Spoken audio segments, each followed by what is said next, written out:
PJ Hines. You guys know me better as Mr. Flipperhouse. And today is Monday, November 3rd, and I'm highly excited, very livid about life right now. I have so much energy and so much passion running through my veins this morning, and it's Monday. And just very excited to wake up out of bed this morning. I give all the thanks and praises to my Lord and Savior Jesus Christ for that. And if you guys are not excited about waking up on Monday mornings, going to a job that you love, or participating in something that you're very passionate about, I really highly recommend that you sit down and give yourself what I call a self-evaluation test on where your life is right now. Humans are at their best if they're striving towards something. And if they're striving towards something, that means they have goals set. And if they have goals set and they're striving towards something, that means that they're making progression. And progression brings about happiness in one's life. If you don't have goals and you're not striving for anything out here, then pretty much what you are is just a wandering general casualty. A person who doesn't know where they're going in life and doesn't have any desire to go anywhere in their life, and generally that doesn't lead to happiness. That leads to a person who's usually stressed out and unhappy. But that's a whole nother topic, guys. I'm here today because I want to answer a few questions that was sent in to me from, of course, a couple of my loyal email subscribers, the people who are constantly supporting me and following me, checking out what I'm doing to see what I'm teaching can possibly help them in their business. So what I'm going to do is I'm going to start by answering the first question, and the first question came in from Pastor Jason. Hello, Mr. Flipperhouse. I live in Milwaukee, Wisconsin area. I have been watching your YouTube videos and want to thank you for all that you do. I appreciate you for watching all my videos. I am about to launch out on this real estate wholesaling venture. Good job. Because I have always loved the idea of making money with real estate, but didn't know how without good credit. I want to be successful, and I want to start out the business correctly.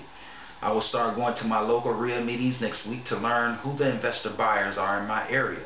Good job for taking action. My question is this: I want to have my business cards ready, etc. How do you feel about getting a 1-800 number for my real estate wholesale business? I want to appear professional and serious to cash buyers and motivated sellers.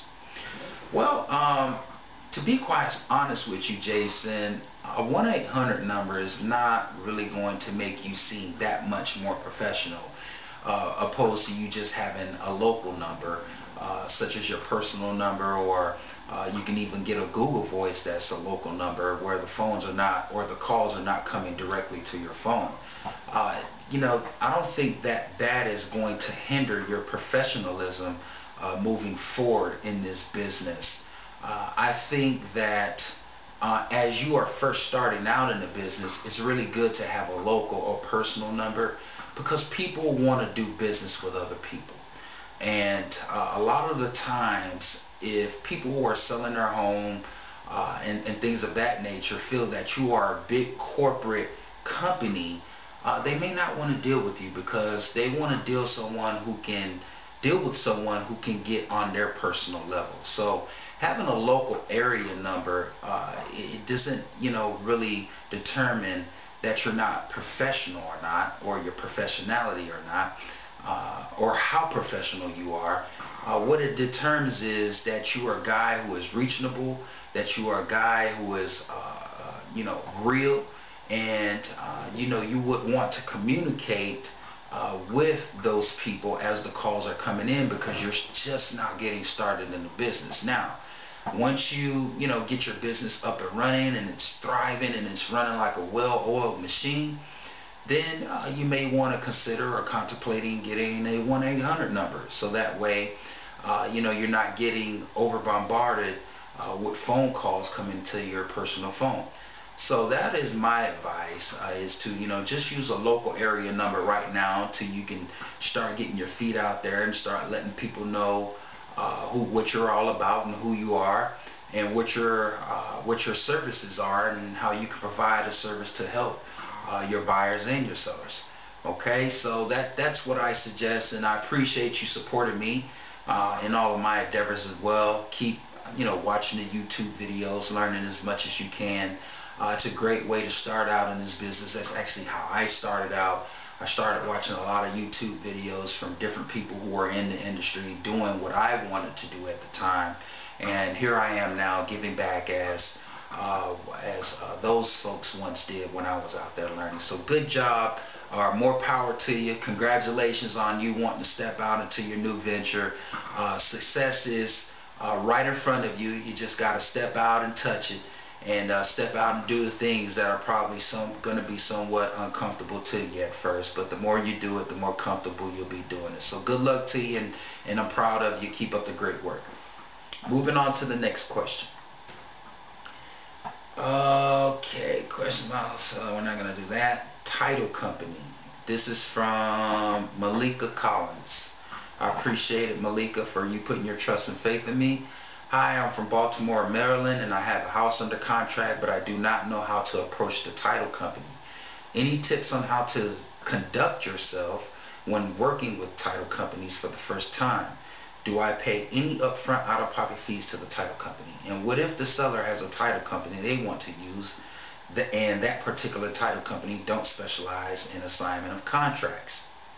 Well, I will tell you this.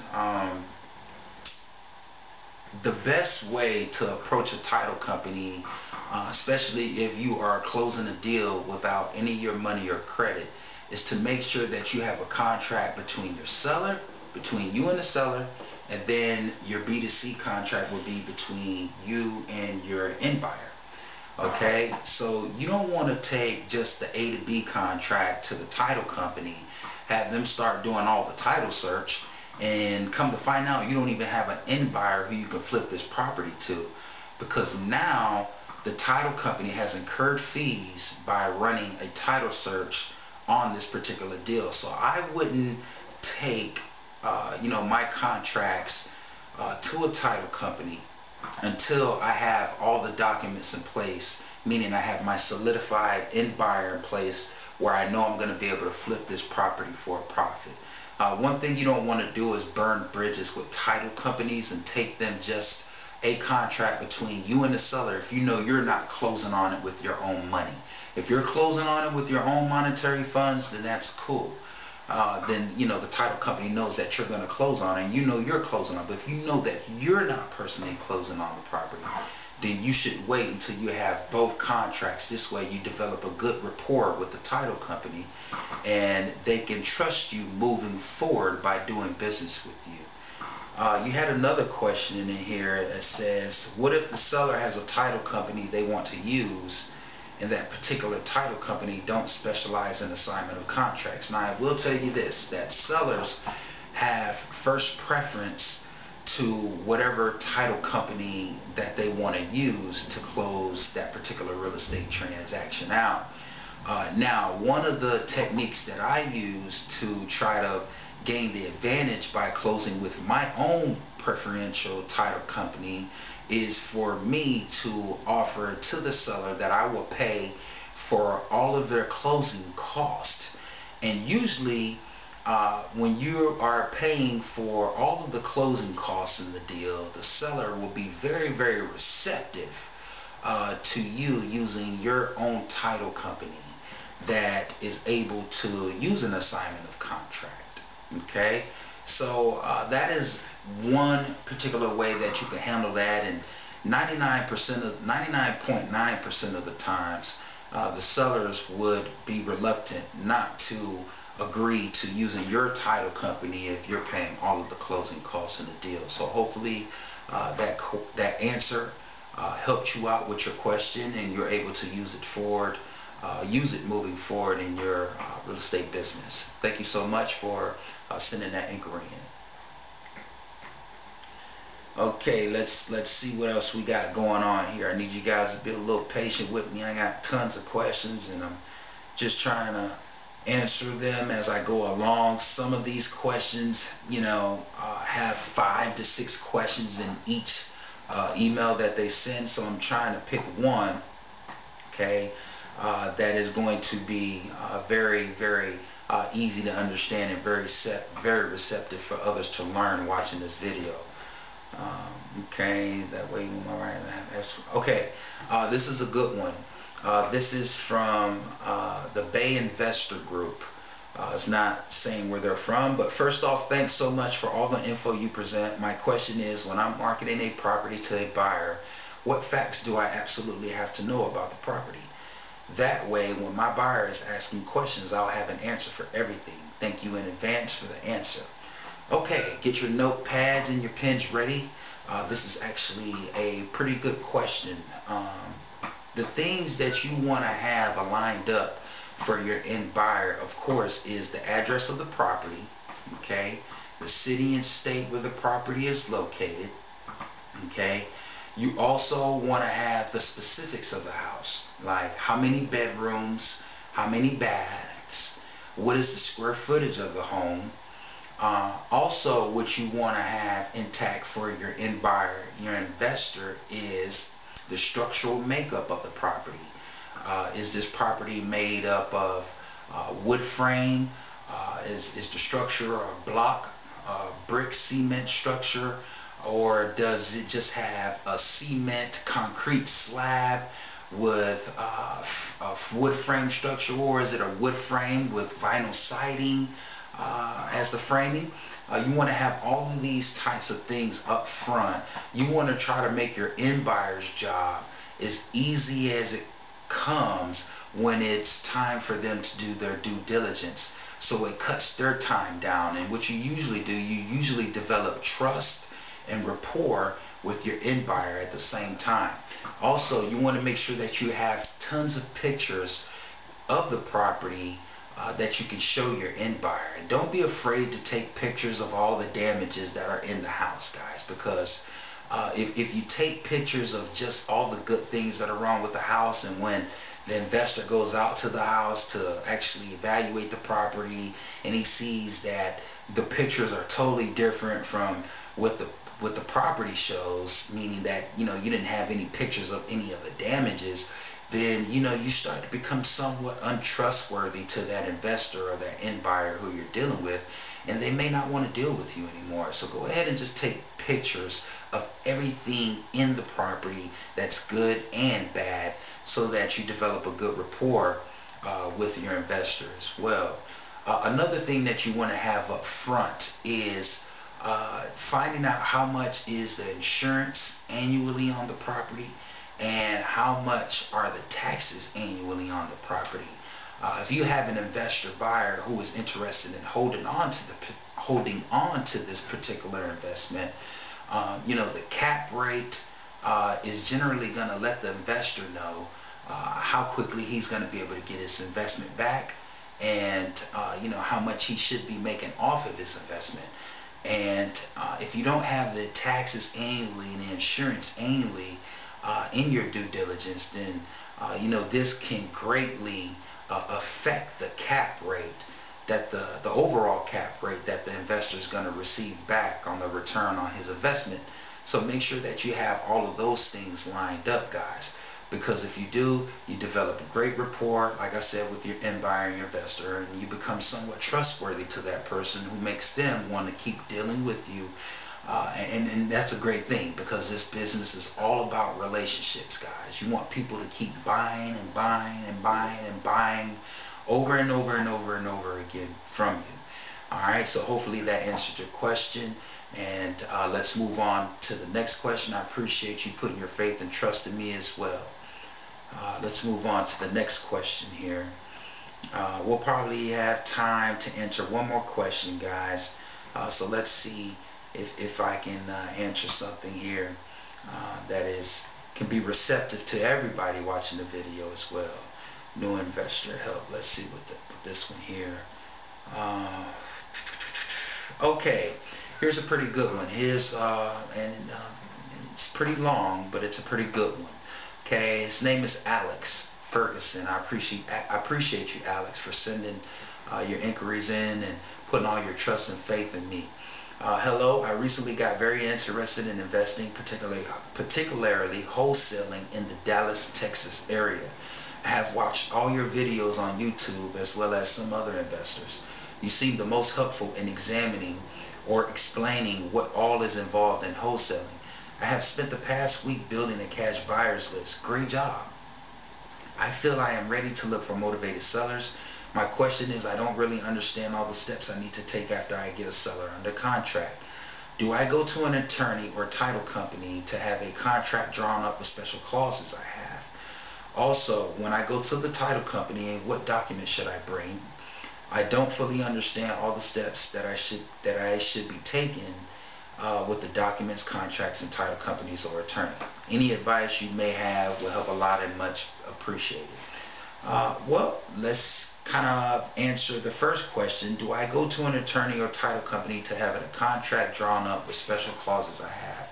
I would highly suggest that you entertain that in your particular area where you're going to be investing in. You can go about that doing this two ways. The first way that I highly suggest is you hook up with other wholesalers or investors in your area that are successful doing this business, flipping deals, and they can kind of give you some ideas of what stipulations or clauses to put in the contract to protect yourself from being held liable in the deal. And that's very, very important. And what you should do after you start networking with other wholesalers or investors in your particular area is, after you get these specific clauses that they're telling you about, is to run these specific clauses and stipulations by your real estate attorney in your particular area to see, just to make sure that you are doing everything the legal way and that everything is legally binding and nothing comes back to haunt you later when completing a real estate transaction. So that I highly suggest you do. Hook up with wholesalers in your area. You can go to RIA meetings. You can even just start reaching out to people through your RIA meetings to see if they would be able to help you out with stipulations and clauses you should put in your contract to help keep you safe from any thing coming back on you in the future. Okay. Also, when I go to the title company, what documents should I bring? Once again, I answered this question a little earlier here in this session. You want to make sure that you bring your A to B contract as well as your B to C contract to the title company. One thing you don't want to do is bring the A to B contract between you and the seller to the title company unless you are closing on that deal yourself with your own funds. If you know you don't have the funds to close on that deal and your whole intended purposes is to find an end buyer who can close on this property so you can flip it to them and get paid, then you want to make sure that you have the A to B contract between you and the seller, and then the B to C contract between you and your end buyer, with you being the seller, and take both those documents when they're all ready to the title company so they can start preparing the documents for closing.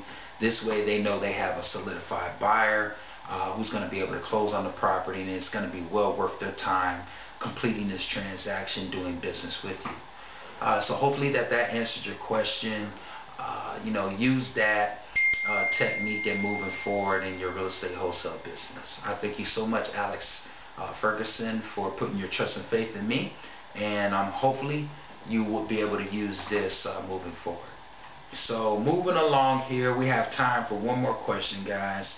I actually have a meeting I have to be to very, very shortly here by 10:30. So let me see if I can get another one in here. That's nothing. That's an email about some homes. Okay. Let's see here. I appreciate your patience with me, guys. Let's see here. Kevin Lewis. Revised. That's not good enough. Well, you know what, guys? I think that's good enough for right now. As you see, this is live. There's no editing in this here. Everything I do is real, real and raw. And I try to give you guys all of me. I'm a real person at the end of the day. I'm someone who you can reach out and touch. I'm not hard to find. Anyone in this industry, especially in the Tampa Bay area, knows that I'm a person that you can reach out and touch. even though I'm so-called have all this and that going on. I try to be as humble as I can and try to give back as much as I can by doing these videos for you guys, so you can start learning how to do this business as I once started learning how to do this business through YouTube and through other books that I was reading to teach myself along the way. Just do me and a very big favor. Please comment on the video, like the video. If you have anything that you would want to request, please drop it in the comments. If you have any questions or concerns regarding these particular topics, feel free to reach out to me at info@mrflipperhouse.com. Do me and yourselves another big favor. Press the button above me, subscribe to my YouTube channel, because you don't want to miss out on anything that I have to cover. Please make sure that you stop by my blog, which is mrflipperhouse.com. I have 2 books out on the open market right now that are getting really good results. My first book, which was written back in 2012, Mr. Flipperhouse presents wholesaling as simple as your ABCs. I have well over 10,000 downloads on that book. That book is for free. You can go to my blog, mrflipperhouse.com, right now and download that for free. Also have another book right now on Amazon, guys. That's on Amazon, and it's called Virtual Wholesaling for Dummies. And I believe it's only $2.99 or $3.99. And that book is causing a lot of havoc out here in the virtual wholesaling world, teaching people how to virtual wholesale properties from their local market in a totally different market from where they're located in. That book is on Amazon right now. You can also go purchase that book through my blog as well, which is mrflipperhouse.com. Hey, I need all you guys to do me and one other big favor. Get off your heinies right now. Get out there and flip some houses. This your boy TJ Hines, Mr. Flipper House. I'm out of here. Peace and love.